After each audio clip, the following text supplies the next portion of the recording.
Sveiki, mėly bičiuliai, su jums sveikinas jaunimo naujienos.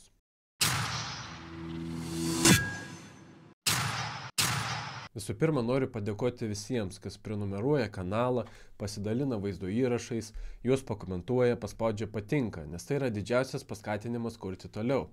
Dalinuosi svarbia žinia. Ketvirtadienį prie Seimo vyks mitingas prieš norimą įvesti nekilnojamojo turto mokestį. Tai labai svarbus mitingas. Ketvirtadienį Seime buvo numatomas galutinis balsavimas dėl nekilnojamojo turto mokesčių įstatymo pakeitimo. Tačiau matomai pamačius, kokią neigiamą reakciją tai sukėlė visuomenėje, klausimas iš darbotvarkės buvo išbrauktas. Viešojoje erdvėje jau išsakyta daugybė argumentų, kodėl šis pakeitimas yra blogio įsikūnijimas, kuris leistų ateityje išpildyti garsiąją frazę "nieko neturėsite ir būsite laimingi". Tačiau trumpai priminsiu keletą dalykų. Visų pirma, tai norimas nustatyti nekilnojamo turto mokesčio tarifą, taip vadinamos žirklės. Nekilnojamojo turto mokesčio tarifas galėtų būti nuo 0,05 procentų iki 4 procentų. Ta tarifo skirtumas gaunasi 80 kartų. Tai kaip gali būti tokie milžiniški skirtumai? Žmogus per 25 metus mokėdamas po 4 procentus sumokėjęs valdžiai antrą tiek, kiek kainuoja pats jo būstas. Taip pat nebūtų aiškių kriterijų, pagal kurios mokesčio tarifo taikymas būtų skirstomas. Paradoksas yra tai, kad Lietuvoje yra mokomi du nekilnojamo turto mokesčiai.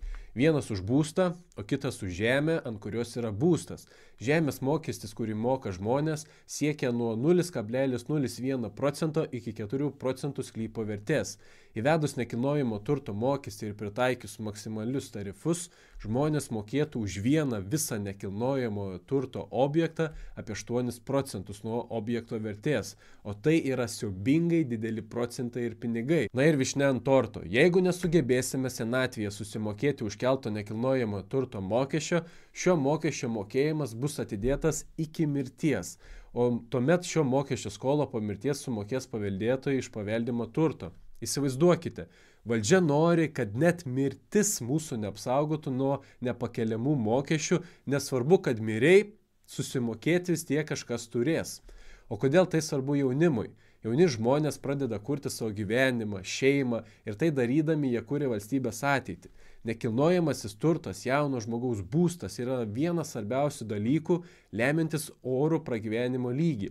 Tačiau vietoje to, kad valdžia padėtų jaunam žmogui, priešingai, ji nori, kad jis nieko neturėtų ir tokiu būdu visiškai būtų priklausomas nuo valdžios malonės. Ir aišku, jaunas žmogus nieko neturėdamas turėtų dar suspėti būti laimingas. Mes turime tam priešintis, todėl būtinai atvykime į mitingą ar palaikymo žodžiu, pasidalinimu šį mitingą palaikykime. Iki.